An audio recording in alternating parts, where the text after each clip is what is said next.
राम राम दोस्तों, आप सबका स्वागत है आपके अपने YouTube चैनल यानी कि सच बाय तनु बालियान पर। और मैं हाजिर हूं एक और सच लेकर, वो सच जो आपके लिए जानना बेहद ही जरूरी है। मेन स्ट्रीम मीडिया जो आपको नहीं दिखाता वो अब आपको यूट्यूबर दिखाते हैं, और खासकर वो पत्रकार जो मेन स्ट्रीम मीडिया से यूट्यूब की दुनिया में आए हैं। अगर आपके पास अभी समय नहीं है तो आप मेरे वीडियो को पॉज कर लीजिएगा। और दूसरी चीज़ ये कि मैं हमेशा आपसे अपील करती हूँ, अनुरोध करती हूँ, और वही एक बार मैं दोहरा रही हूँ कि आप मेरे चैनल पर नए हैं तो मेरे चैनल को तुरंत सब्सक्राइब करें। अगर मेरी वीडियो पसंद आए तो ही लाइक करें, और ज़्यादा से ज़्यादा लोगों तक शेयर करना बिल्कुल ना भूलें, क्योंकि हमारा मकसद हर घर में सच पहुंचाना है, घर घर तक सच पहुंचाना है, वो सच जो आपको आज के अखबारों में और टीवी में नहीं देखने को मिलता। तो आज मेरी वीडियो में बात होगी दिल्ली के विधानसभा चुनाव की। देखिए, दिल्ली का रण तैयार है, और इस बार अगर मैं कहूं, जिस तरीके से मैंने पिछली वीडियो में भी कहा कि इस बार का चुनाव बेहद ही अलग चुनाव है। जिस तरीके से हमने देखा 2015, 2012 और फिर 2020 और उसके बाद अब 2024-25, यानी कि 25 में दिल्ली में विधानसभा चुनाव है। और अलग इसलिए है क्योंकि अगर आप देखेंगे कि कांग्रेस से जो सीटें अरविंद केजरीवाल ने ली थी और उन पर अपनी कहीं ना कहीं पकड़ मजबूत की थी, अब कांग्रेस भी उसी राह पर चल गई है। कैसे, ये मैं आपको आगे वीडियो पर बताऊंगी, इसलिए आप पूरा वीडियो ध्यान से सुनिएगा और ये अपना विश्लेषण आप करिएगा कि किस तरीके से चुनाव अलग है। तो देखिए, आज दिल्ली विधानसभा चुनाव के लिए आम आदमी पार्टी ने अपनी चौथी और आखिरी लिस्ट जारी कर दी है। पहले जो 3 लिस्ट जारी की गई थी उसके बारे में मैंने आपको बताया था, आप मेरी वीडियो पहले जो मैंने अपलोड की है उस पर देख सकते हैं। इसमें 38 नाम हैं। और अगर मैं बात करूं नई दिल्ली, जिस तरीके से नई दिल्ली सीट इसलिए महत्वपूर्ण है क्योंकि ये वही सीट है जिस पर शीला दीक्षित को अरविंद केजरीवाल ने हरा दिया था और ये सीट अपने नाम कर ली थी। अब कांग्रेस की अगर मैं बात करूं तो आपको पता है शीला दीक्षित के जो बेटे हैं संदीप दीक्षित, उनको कांग्रेस ने टिकट दे दिया है। और वो ये बात कह रहे हैं कि जिस तरीके से मेरी मां ने यहाँ पर काम किया था उसी तरीके से मैं भी करूँगा, और इस बार अरविंद केजरीवाल का सुपड़ा साफ कर दूंगा। तो अब देखिए, खबरें तो ये भी थी कि अरविंद केजरीवाल इस सीट को छोड़कर भाग जाएंगे, जिस तरीके से हमने देखा कि मनीष सिसोदिया की सीट चेंज कर दी, लेकिन ऐसा नहीं हुआ और अरविंद केजरीवाल इस सीट से अब लड़ने जा रहे हैं। देखिए, सीएम आतिशी कालका जी से अभी भी वो विधायक हैं और उनको दोबारा टिकट दे दिया गया है। सौरभ भारद्वाज ग्रेटर कैलाश, सत्येंद्र जैन शकूर बस्ती से चुनाव लड़ेंगे। तो अब देखिए, 25 दिनों की अगर मैं बात करूं तो 4 लिस्ट में 70 प्रत्याशियों के नाम घोषित कर दिए हैं, और इस बार 26 मौजूदा विधायकों के टिकट काटे गए हैं। जो बागी होकर आए थे उनको इस बार इंपॉर्टेंस दी गई है, जिस तरीके से हर पार्टी में होता भी है, और 4 विधायकों की सीट इस बार बदल दी गई है। देखिए, अब मनीष सिसोदिया की सीट पड़पड़गंज से जंगपुरा हो गई, राखी बिडलान एक बहुत बड़ा नाम, उनकी मंगोलपुरी से मादीपुर हो गई, प्रवीण कुमार की जंगपुरा से जनकपुरी, और दुर्गेश पाठक की करावल नगर से राजेंद्र नगर सीट बदली गई है। 2020 का अगर मैं जिक्र करूं तो राघव चड्ढा राजेंद्र नगर से विधायक बने थे। 2022 में उनके राज्यसभा जाने के बाद ये सीट खाली हो गई थी।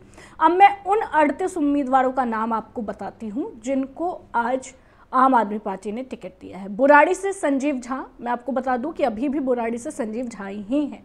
बादली से अजेश यादव, रिठाला से मोहिंदर गोयल है, बवाना से जय भगवान, सुल्तानपुर माजरा से मुकेश कुमार अहलावत, नांगलोई जाट से रघुवेंद्र शोकेन, आप इस लिस्ट में भी देख सकते हैं जो मैं आपको नाम बता रही हूँ।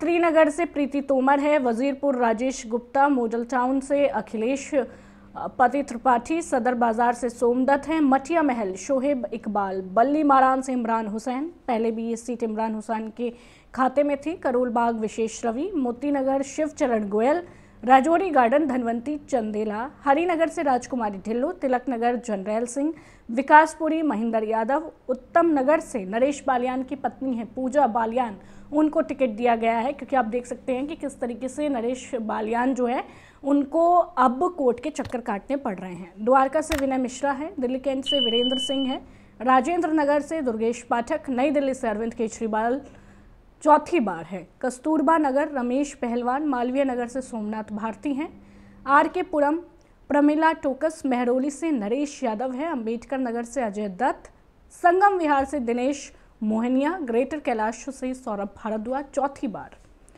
कालकाजी से आतिशी है दूसरी बार, और तुगलकाबाद से सही राम है, ओखला से अमानतुल्ला खान एक बार फिर से हैं, कोंडली से कुलदीप कुमार हैं, बाबरपुर से गोपाल राय है और गोकुलपुरी से सुरेंद्र कुमार है। आप अपनी स्क्रीन पर भी देख सकते हैं कि लगातार ये जो लिस्ट मैं आपको दिखा रही हूँ यही वो 38 नाम है जो आम आदमी पार्टी ने उतारे हैं। अब आप देखिए, एक चीज़ समझने की कोशिश करिए कि चुनाव अलग क्यों है। ये चुनाव इसलिए अलग है क्योंकि पहली बार ऐसा हो रहा है कि अभी विधानसभा के चुनाव में वक्त है, उसके बावजूद आम आदमी पार्टी ने अपनी 70 की 70 जो सीटें हैं उस पर ऐलान कर दिया उम्मीदवारों का। और दूसरी चीज़ ये भी आप देखिए कि कांग्रेस का जिस तरीके से अरविंद केजरीवाल ने सुपड़ा साफ किया था, कांग्रेस की भी वही स्ट्रैटेजी है, क्योंकि लगातार धुरंधर जो है वो कांग्रेस उतार रही है। कांग्रेस ने भी अपने 21 कैंडिडेट की जो लिस्ट है वो जारी कर दी है। हालांकि बीजेपी ने अभी कुछ भी कोई भी ऐलान नहीं किया गया है, सूत्रों के हवाले से तमाम तरह की खबरें ज़रूर हैं, लेकिन लिस्ट बीजेपी की तरफ से कोई नहीं आई है। अब देखिए, जिस तरीके से हम कहते हैं कि अरविंद केजरीवाल को वोट करता है गरीब तबका, मजदूर, ऑटो रिक्शा वाले, रेडी पटरी वाले, अरविंद केजरीवाल को वो वोट करते हैं। वो क्यों करते हैं? क्योंकि वो एक ज़माने में इंदिरा गांधी को वोट किया करते थे। अब वो वोट इसलिए करते हैं क्योंकि उन्हें फ्री बिजली मिल रही है, फ्री पानी, मोहल्ला क्लिनिक में उनको दवाइयाँ फ्री मिल रही हैं, बड़े बड़े टेस्टों में भी कुछ ना कुछ उनको कंसेशन मिल रहा है, छूट मिल रही है। महिलाएं जो हैं वो बस में ट्रैवल करती हैं फ्री में, तो आप समझ सकते हैं कि महिलाओं को भी साधने की कोशिश की गई है। और जिस तरीके से ऐलान भी किया है अरविंद केजरीवाल ने कि 1000 रुपये खाते में आएंगे और अगर इलेक्शन जीत गए तो 2100 रुपये आएंगे। उसके बाद देखिए, ये फ्री की वो रेवड़ियाँ हैं जो अरविंद केजरीवाल जिनका जिक्र करते हैं, बीजेपी जिक्र करती हैं। तो नई दिल्ली सीट से अरविंद केजरीवाल हो गए, कालकाजी से आतिशी हो गई, सौरभ भारद्वाज ग्रेटर कैलाश से हो गए, गोपाल राय, तो बड़े बड़े चेहरे जो हैं वो अपनी सीट से लड़ रहे हैं। बस मनीष सिसोदिया एक ऐसा चेहरा है और जिनको शिफ्ट कर दिया गया। तो कहीं ना कहीं देखिए, आम आदमी पार्टी के लिए इस बार आसान नहीं है। आसान इसलिए नहीं है क्योंकि दिल्ली के अंदर शीश महल बड़ा मुद्दा है, और साथ ही यमुना की सफाई, प्रदूषण, गर्मी में जो हाहाकार पानी को लेकर मचा, वो एक बड़ा मुद्दा दिल्ली के अंदर है। और देखिए, मेरा जो पूरा विश्लेषण है वो ये कहता है कि 40 से 50 सीट अरविंद केजरीवाल के खाते में आ सकती है। हालांकि इस बार सीटें जो है वो कम हो जाएंगी, तो वो अरविंद केजरीवाल को नहीं मिलने वाली हैं। जिस तरीके से हमने देखा कि 67, 62 सीटें उनके खाते में आई थी, तो वो सब तो इस बार नहीं रहने वाला है, क्योंकि ग्राउंड पर मैंने भी ये बातें सुनी है। लोग ये बात कह रहे हैं कि किराएदारों को कोई फ़ायदा नहीं मिलता। जो किराएदार हैं वो अभी भी बिल दे रहे हैं, 1000 रुपये बिल दे रहे हैं, 1200 रुपये बिल दे रहे हैं, तो मकान मालिक उनसे बिल लेता है। तो दिल्ली का रण तैयार है। देखने वाली बात होगी कि आखिर इस बार सत्ता पर कौन बैठने वाला है, सत्ता की कुर्सी पर दिल्ली का जो स्वाद है जीत का वो कौन चखेगा, क्योंकि इस बार त्रिकोणीय मुकाबले हैं। खबर ये भी थी कि अलायंस हो जाएगा।